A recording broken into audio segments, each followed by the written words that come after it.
This episode of the Productivityist podcast is brought to you by Transpose, the smart, collaborative, and customizable way to manage information. I'll have more about Transpose during the podcast, but for now, let's get on with the show.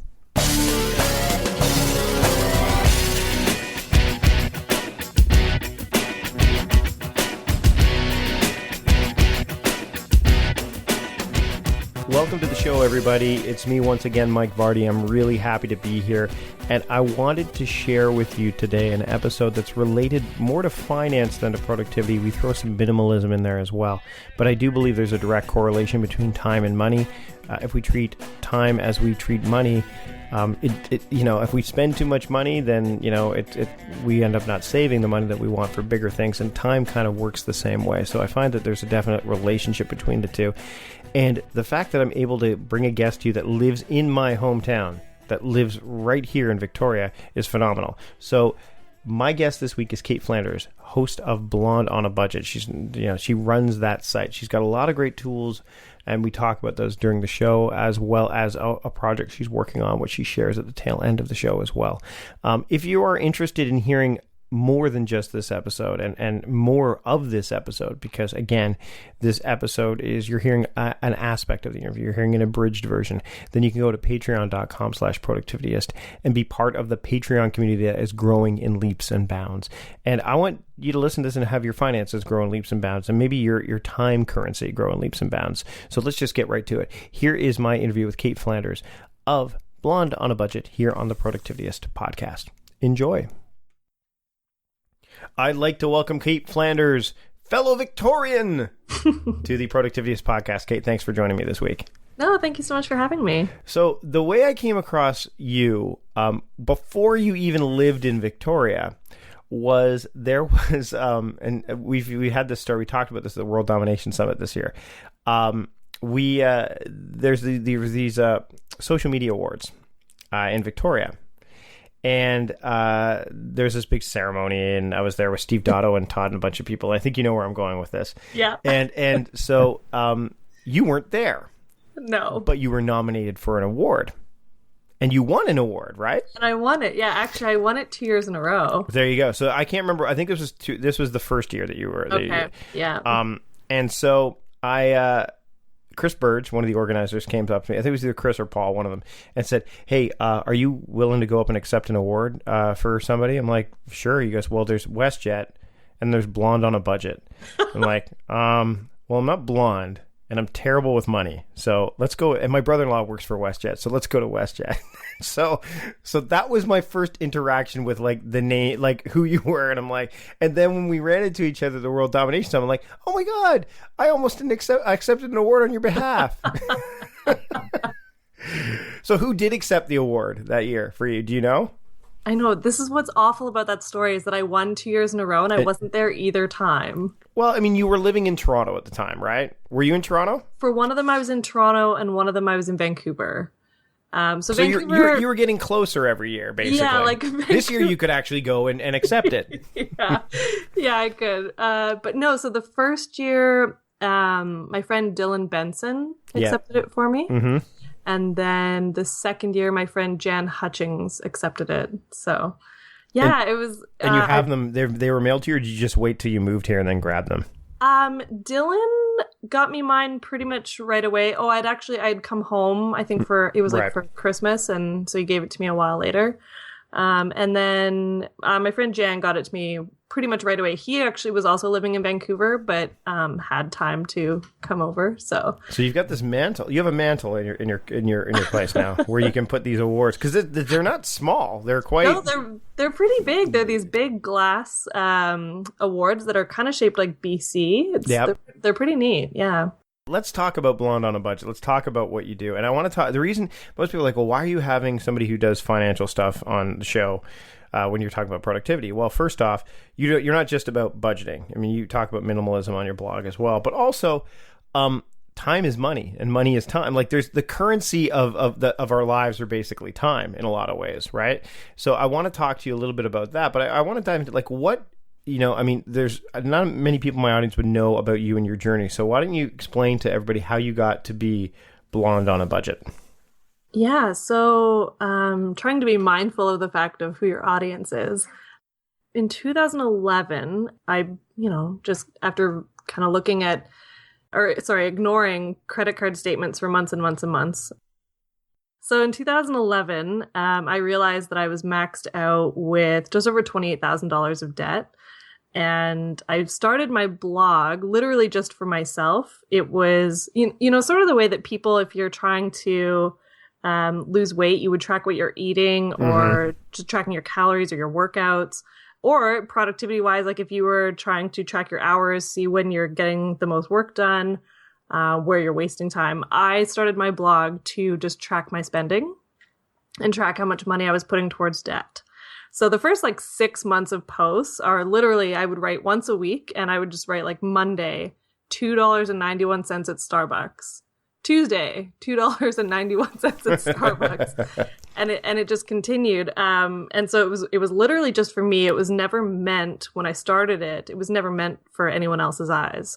So that's sort of where it started in 2011. And now you're out of debt. Yeah, I paid off my debt in just under 2 years. Which is pretty incredible. Yeah. I mean, I was pretty aggressive. It was definitely my number one priority. I didn't really focus on much else during that time. But yeah, I was pretty aggressive, paid it all off, and I've been debt free ever since. So that's been pretty awesome. Well, let's talk about the fact that you didn't focus on much else during that time, because that definitely relates to productivity as well. Because a lot of people, what they'll do is they'll split their focus up and they'll try to accomplish a bunch of things at once. You had $30,000 in debt, right? Yep. And in 2 years, you paid that off. Yep. And you built up an emergency fund of how much? So, well, that sort of came after. That came after. So that was probably... I had a little bit of savings. So you had a little bit of savings. Yeah. So the massive... what did you cast aside during that time that you can remember? And things that you when you look back now, you're like, I'm glad I did. But at the time, you're like, oh man, I totally want to do that. Because a lot of people, when they hear about the results that you had, I mean, that's massive action leading to massive results with massive focus. What things did you kind of toss by the wayside that, you were concerned that would either never come back to you again as opportunities, or maybe haven't come back to you as opportunities and you're not really lamenting for them as you might have thought you would be? Yeah. So financially, there were a few things. I would say it's sort of funny. It's even though I got these massive results, a lot of it came from the smaller decisions. So, I know people don't really, in the finance space, people get really annoyed with the term the latte factor, which is the David Bach thing, right? Yeah, which is, you get rid of your $5 latte and you'll save $1 million or something. Right. So people don't really like that. But I actually chose to basically get rid of all of my discretionary spending except for coffee, because takeout coffee sort of became my one allowance, and also the one thing that I would do with friends that could cost money. So I stopped going out for drinks, going out for dinners. I don't know, might have gone to the movies once or twice. I didn't go to concerts. I didn't do basically anything, but I would let myself go for coffee with friends, because that did only cost, $2 to $5 every time I went. But I basically got rid of all of that. I didn't travel. I travel a ton now. I didn't travel at all. Even there was this one trip that my friends went on. It was a 10-day trip to Nicaragua, and they were just going to go surfing and just go bum around. And the whole trip might have cost me $1,000, maybe $1,200, but I couldn't justify not putting that towards my debt. So I said no to that. That one I do sort of, not that I regret it, but you have moments where you're like, oh, that would have been such an awesome trip. Yep. And it would have been so cheap. When I look at how much money, $1,200 is real money, but that would have been such a cheap trip. It would have been awesome. But you kept your eyes on the prize, though. That's the thing, right? And so now you have the freedom to do a lot more. And I do. So let's talk about some frameworks, because I'm big on those. I want to talk to you a little bit about the mindful budgeting program that you had, because I see mindful, and that's a watchword for me, instantly, because I talk about mindful productivity. I talk about being thoughtful. And I mean, because again, it's about checking off the right boxes and making sure you're moving forward in the right direction, as opposed to just moving about madly in all directions. And money, believe me, like I said, I am not good with money. My wife is very good with money. So we make a great team, and I've gotten much better at it over the years.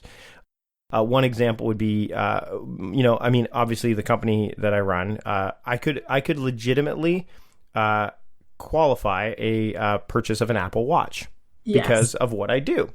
I have yet to purchase one. And it's not because there's a couple reasons. Number one is I don't think it's going to add any value to my life at this point, although the fitness factor is starting to kind of creep into me a little bit. But also, I mean, there is so much more I can do with that $400 to $500 now that would allow us to put ourselves in a better position so that if I decide somewhere down the line that I want to buy that Apple Watch, I can afford it. And I think the term affording is I want to get to that at some point as well, is what does afford it really mean? But talk a little bit about this framework that you've built with a mindful budgeting program, because that framework will ultimately create levels of financial freedom that many people either don't have or are looking for.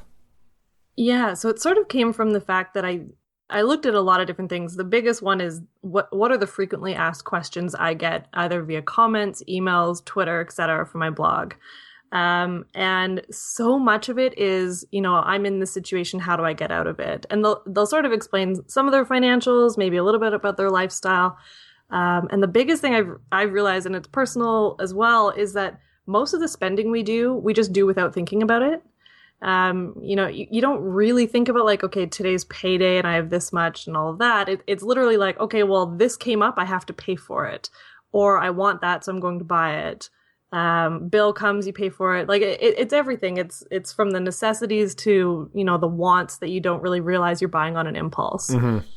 But so I don't think that most people question, like on a daily basis, the little, purchases and expenses that you're paying for. So what I realized is that one thing that people seem to have a really hard time with is tracking their spending. So that was sort of something I built into the program. But the biggest thing is I kind of laid it out as was every week asking yourself this kind of set of 3 to 5 questions that will help you look back and reflect on your spending, and then looking at your budget and making sure it's actually aligning with all of your goals. So or your values. Like you always hear people say like, I wish I could travel more. But then if you look back at the past 3 to 6 months of your spending, and you've allocated hundreds of dollars towards clothes or electronics or coffee or whatever, and you've put $0 in your travel account, that doesn't actually align with your goals. So like, what is your goal? So mindful budgeting, the questions I kind of outlined in it was just constantly making you reflect on that, look at your spending and see if what you're doing, what you're allocating your money towards is going to get you what you actually want versus all the little things you think you want. Mm-hmm. Mm-hmm. And I think that's what a lot of people tend to go for, the small wins consistently without thinking about the big wins. Consistently, yeah. Yes. Yeah, and I think that goes, again, there's that nice parallel there. Meal planning is important because it prevents us from being a disappointed wreck when dinner time comes around and we have no clue what to make, or even if we have the ingredients to make the meal. It's a time and a money saver, but most importantly, it frees up valuable brain space. Creating a meal plan prepares us for the week to come and gives us peace of mind that we're organized and can feed ourselves and our family. That's why I do it, and that's why Plan to Eat helps me do it. Your subscription includes access to the Plan to Eat website and fully featured mobile apps on iOS and Android. And Plan to Eat gives you the tools to clip and organize recipes from any website, the ones your family loves and that fit your dietary preferences and needs. And you can create a meal plan around your schedule. Then what happens is the Plan to Eat software automatically creates an organized shopping list based on your plan. So sign up for your free trial at plantoeat.com/timecrafting. That's plantoeat.com/timecrafting. The coupon will be automatically applied to your account and can be used when you're ready to subscribe. It's valid for new customers only. Give Plan to Eat a try today. We're going to take a break from the show to talk a little bit about this week's sponsor, Transpose. You can go to productivityist.com/transpose to learn more about it. Sign up today because it is pretty awesome. I want to talk a little bit about one of the use cases that I've been using for Transpose, using their newly named solutions. They were called templates before. They're now called solutions. And I want to talk a little bit about this great little inventory form that I've got, this new solution for my library. Now, Cait and I, we talk about books and stuff like that during this episode and how we have our own physical library. Well, with this form that was created by Natasha Starn, so the cool thing about Transpose is all of these solutions are in a public library, no pun intended, and then you can grab all of these and use them for your own if you want. So this is an easy catalog for my home library. I can see 60 people have used it. It's got 2 thumbs up. Make that a 3rd thumbs up for me. Boom, right now. And it just tagged for all the books that I own. So the tag is any books that I own. So I can list, the book's title, the book's author, the series, what category it falls into, whether I've read it or not with a slider. And I haven't read some of the books that are on the shelf, so it'd be nice to have that information. So I can do that right within Transpose. And what I really like about it is the fact that I can do this with my physical library. I can do it with home inventory. I can do some finance stuff here if I want. We're doing this with guest post submissions on the blog. Transpose is allowing us to do a lot here at Productivist and allowing me to do a lot with it at home. So I'm really, really happy that I've got this one Swiss Army knife of tools that will allow me to, manage my physical book library. I could even use this to manage my Amazon book library if I really wanted to, or my Audible book library. But I can also use it to manage purchases, so we can keep track of purchases that way. And of course, I'm using this to plan all the projects that are going on during November are being done here. And as I'm looking at my Now Year calendar for 2016, I can make themes for every one of these inside of Transpose as well. So Transpose is really a fantastic tool. And what I want to do with you today is again, recommend highly that you check it out. You can go to productivityist.com/transpose and get all the information that you need there. Of course, there's the basic free plan. Of course, there's a video overview right there that you can go into. And that's really cool. So you can check out the video and learn more and more about how Transpose can work for you. You can also learn about the pricing models, because there are pricing models. And of course, there's the Prime, which I'm a member of, Unlimited Solution Storage Collaborators and no ads. So you can get the annual membership, and you get that membership card sent to you, which I think is kind of cool. So again, go to productivityist.com/transpose. Check it out. I'm a big fan of what they're doing. And again, available for a wide variety of platforms. What they're building at Transpose is really quite phenomenal. So check out Transpose. It's the smart, collaborative, and customizable way to manage information. I'd like to thank Transpose for sponsoring this week's episode of the Productivities Podcast, and I encourage you to give it a try. Now let's get back to the show. I want to talk to you a bit about this, the embracement of budgeting on a monthly, semi-monthly, and weekly basis too. Ooh, yeah. Because this is something that I struggle with. My wife and I, we have regular meetings. We haven't, honestly, at this point, we've gotten away from having them every week, and we probably still should. It's just, this time of year has been incredibly hectic. We're heading into the holiday season now, so it's been a bit more challenging. But why do you budget monthly, semi-monthly, and weekly? What are the advantages of that? I know you've written a blog post about that. We'll definitely put that in the show notes. But I want to get a sense of what propelled you down this path. Yeah. So, I don't know if I even thought or realized that I was doing it until someone asked me how often I budget. And I was like, I feel like I budget every single day. If I break it down, it's pretty easy to look at things monthly. If you have a regular income stream, I don't anymore. I know you don't either. Mm-hmm. So if you have a regular income stream, it's really easy to look at it monthly. Because you should know, based on your salary, how much money is going to come in on average every month and where it all needs to go. So that's sort of the basic that everyone kind of follows.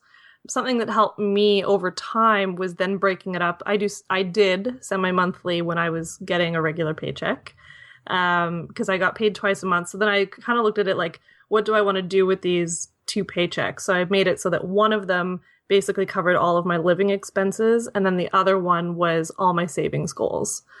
And then weekly, the weekly thing for me was just more tracking my spending, adding it into my monthly budget and making sure I was still on track.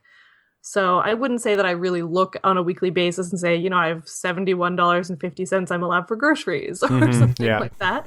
But I would take those numbers of what I did spend, throw it back into the monthly and make sure that I'm on track, or if I'm going over and stuff like that. Let's talk about minimalism a bit. Yeah, my favorite. One of the things I came across when I was reading your stuff, and I found it my wife and I have talked about this, is the shopping ban.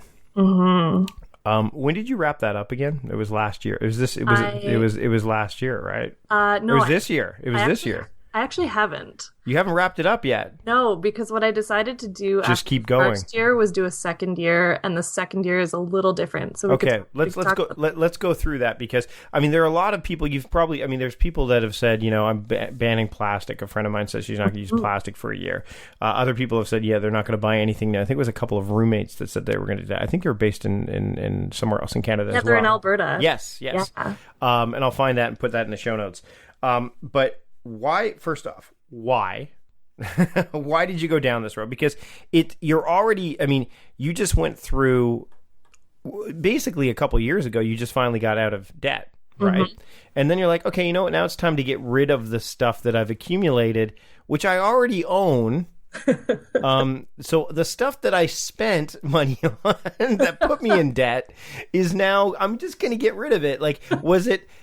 maybe psychologically it's like a reminder of the way you what the burden was that it placed you under. Like, why did you start this? And then let's talk about the process up until the end of the first year as to how that played out. Because, we purchase consciously around our house to a certain extent, but there's definitely, I think, some things that we could improve upon here. And you're on your own, right? It's just you? Mm-hmm. Just me. See, there's a family of 4 here, so it'd be a challenge for us to do this thing in particular. Yeah. But I think modifying it may not be the worst thing in the world. So maybe that's the other thing, is you can say, hey, Mike, here, try these little steps to see what you can do. So let's start with first off, you had all this stuff and then you bought it and it was the thing that put you in debt, probably some of it, and now you got rid of it. Yeah.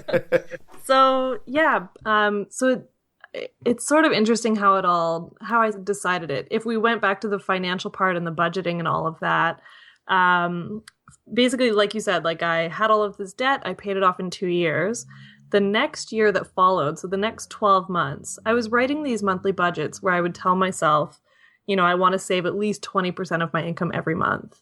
And then I'd get to the end of every month, and I was sometimes only allocating 10%, 8%.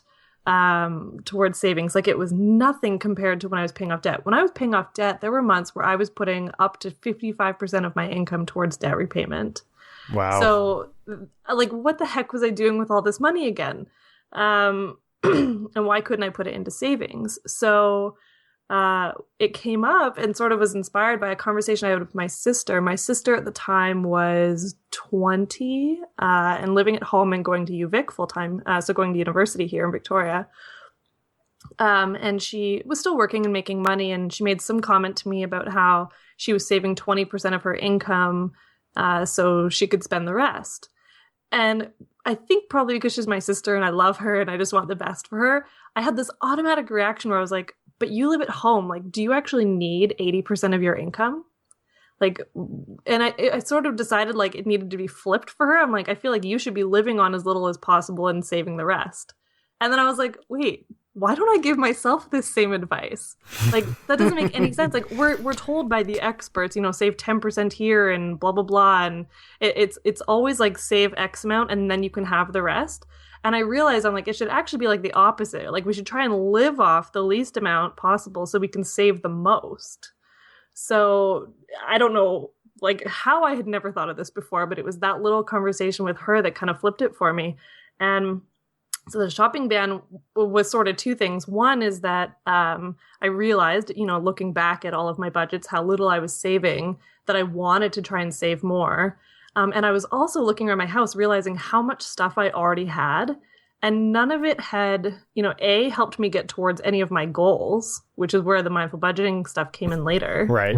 And B, that I didn't actually love most of it, use most of it. It didn't bring me any kind of joy, if you want to use the Marie method. I didn't love it. So I had all this stuff. I'd wasted all this money on it in the past, and I didn't really need it. So I just decided no more. I'm going to try and save as much as I can and just live on as little as possible. The rules for the shopping ban were I could basically buy nothing unless it needed to be replaced. So something toothpaste, toiletries, stuff like that. Or if I had something and it was like irreparable. So at one point in the shopping or in the first year, like I ripped a pair of jeans so bad that, you know, when you rip denim, like you can't really fix it. No, patches are no. You can't do patches anymore. No, it's not the 80s. You can't get away with that. And I actually attempted it, and it lasted for like 4 days, and then I was like, "This is just ridiculous." Yeah. Like I'm just gonna go buy a pair of jeans. So yeah, I basically couldn't have anything, and then I also cut takeout coffee, which was huge for me. That's a big one. You just said that was a big thing for you. Yeah, and it was. That and books, the two of those were the toughest to give up because I realized both of the reasons that I would buy it and spend money on all the time was all around habits. Yep. And I didn't realize it until I couldn't do it. So, you know, I realized like with coffee, I had habits of stuff like, you know, if I was going to go run errands, oh, well, I'll get a latte first. Yep. And so the minute I would go to run errands the first time or the first few times in the shopping ban, and I was like, oh, I'm not allowed to do that thing that I think I used to always do. Well, in the books, would the books be, I'm going to buy another book because I like to read? Like you go to Chapters. Chapters is like a dangerous place because it's got both of those vices in there for you. And Amazon. Like, doesn't have the coffee. But No. Amazon and Chapters too, you know, like their websites, the spend 25, get free shipping. Like, I cannot tell you how many times I would find one book. I'd be like, oh my God, I want to read that. I would click on it. I'd be like $7 away from the $25 thing. So I would just find some other random book, add it to the list, buy them both. How many of them? So you probably recognize, sorry to yeah. But I'm thinking about this now as I look back at my bookshelf. There are books that I haven't read. Oh, I bet there are. And there's probably books that you had going into this that you didn't read, and that maybe was one of the reasons why you decided not to buy books. Is that one of them? Yeah, that was exactly it. So because, you know, you sort of touched on it, like how I also got rid of a bunch of stuff. When I went through my book collection and realized, I think I had 45 to 50 books that I'd never read. Wow. And so I was like, I do not need to spend more. Like, I do not need to buy more books. I haven't even touched these. And see, for me, I mean, I love my little library, and it's funny. I will occasionally purge books that I no longer am interested in. Most of them are not. Like one of them was Lawrence in Arabia, which is like a book that we used for our book club.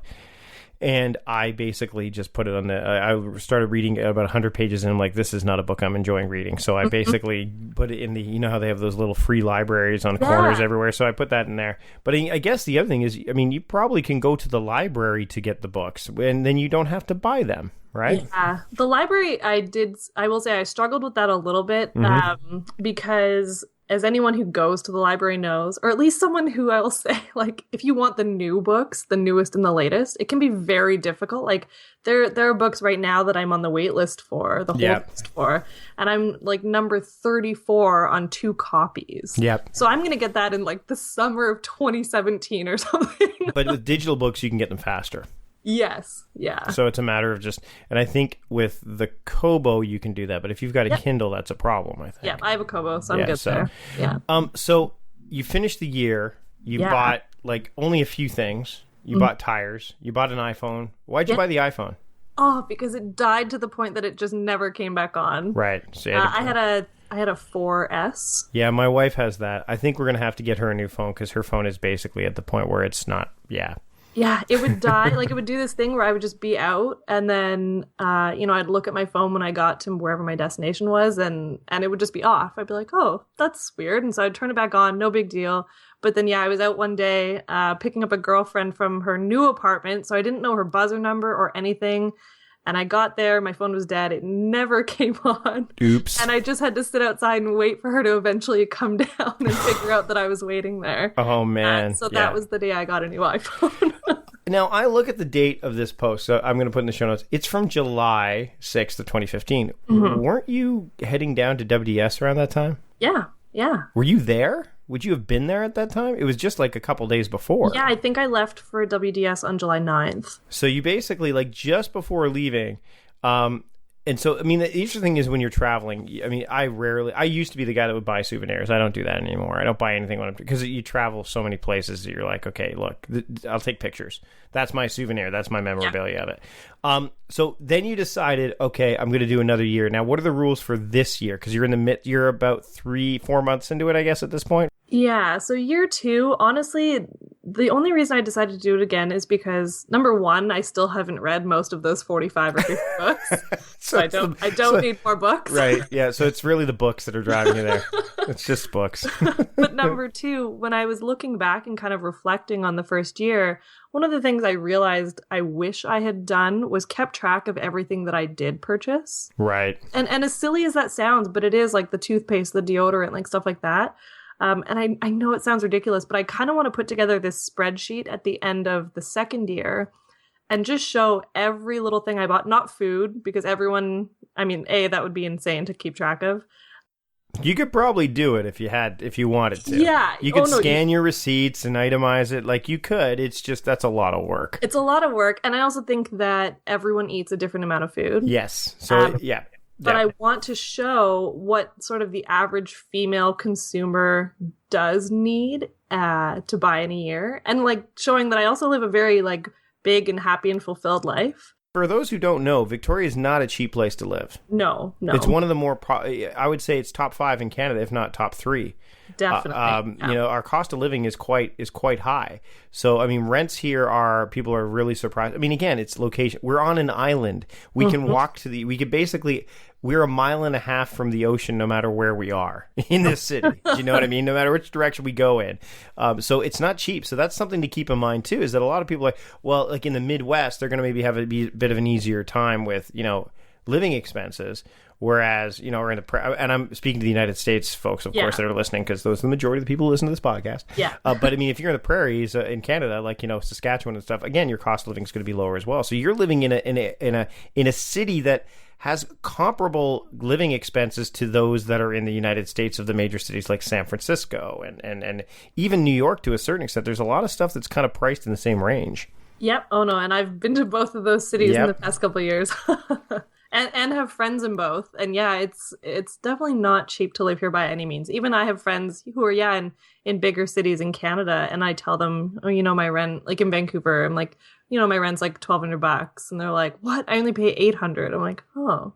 In Vancouver, which is because in Vancouver's cost of living is generally higher too. Yeah. So yeah, I mean, so you're gonna track all the stuff and say this is what the average woman needs to single woman, right? Single woman, right? Yeah, so single woman. And single woman in your age range, like, so you're gonna basically, and I mean, frankly, this would apply probably to students as well, right? Like female students, absolutely. I would suggest that they're going to benefit from this a whole lot because they're living on an extreme budget. Plus, their focus really should be on getting the most out of their education and the time that they're spending there, as opposed to the time that they're using, you know, shopping or distracting themselves from that ultimate goal. Because you spend the time on that educational process or just, you know, spend that focus there, then the results will pay off in the long term.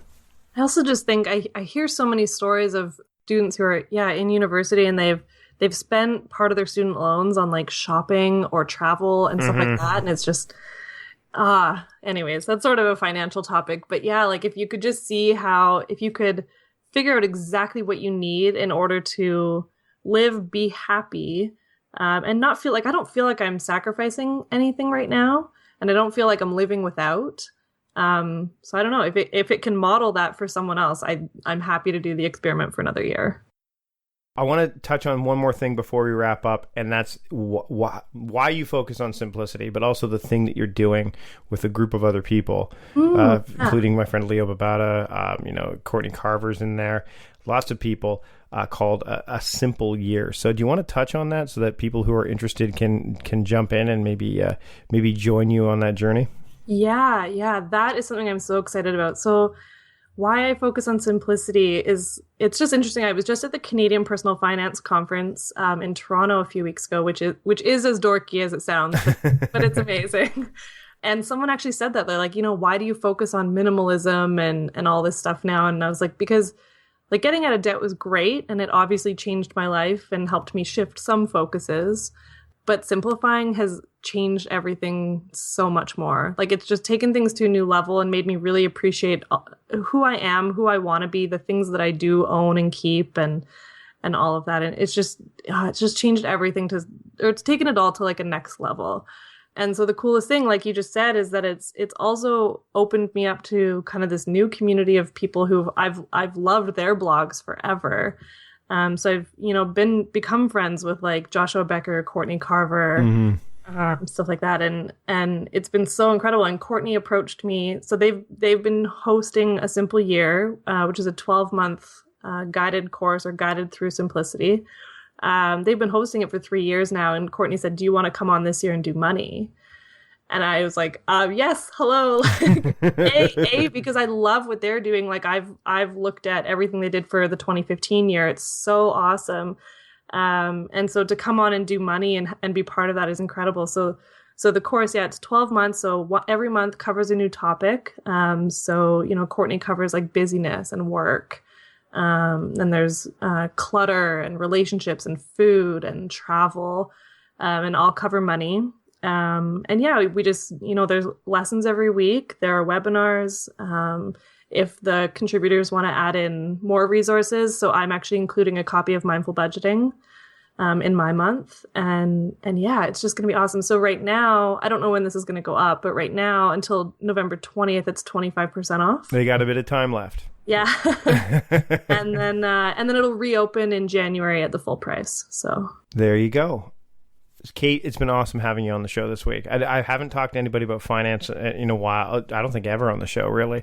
And it was a pleasure to get to know you. We basically had a brief time to chat while we were at World Domination Summit. We were at Jeff Goins' party. I always call him Goins because of the Blue Jay player Ryan Goins. It's Goins, but I always say Goins. I'm sure he'll forgive you. I know. Well, maybe. Who knows? That Jeff, he's a vindictive guy. No, I'm just kidding. Where can people find you on the internet? I know they can find you obviously at blondeonabudget.ca, but where are you on Twitter if people want to connect with you there? Yeah, same thing. Blonde on a Budget, so at Blonde on a Budget. And I'm also on Instagram. I don't really do anything else, just those three. Just those three. Well, really, that's quite minimal of you.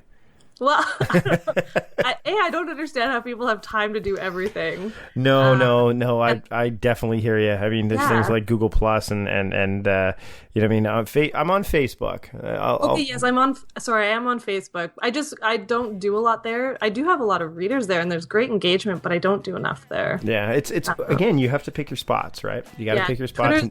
Twitter's my jam. People like to talk, and Twitter's fun. Yeah, so. Absolutely. And I'm spending a bit more time on Instagram myself. I got to get a little bit better with that. So thanks again for joining me this week, Cait, on the Productivities Podcast. Thank you so much, Mike.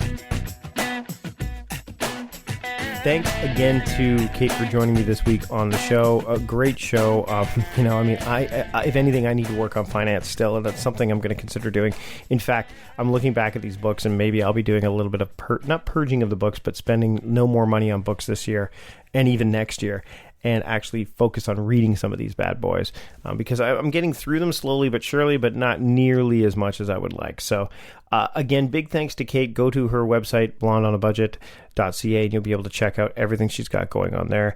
And also, the course you mentioned, all the stuff will be in the show notes. Big shout out to my wife, Anne, for doing the show notes now. Big shout out to John Polster, the podcast producer.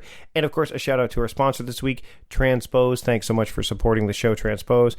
Give Transpose a try. Go to productivityist.com/transpose. Check it out. You may be able to take some of those financial things that we talked about and start to create lists and financial forms inside of Transpose, so that way you can really keep tabs and collaborate with your partner or business partner or your life partner or whatever on making that money stretch out a little bit longer. Until next week, hopefully I'll see you in the Patreon community. If you're ready to do that, head to patreon.com/productivityist and get those bonus episodes. But if not, that's cool. I'd love a rating and review if you're willing. But if not, I'd just love for you to come back. So I will see hopefully all of you. In fact, I'm sure I will see all of you and a few more next week. Until then, stop guessing and start going.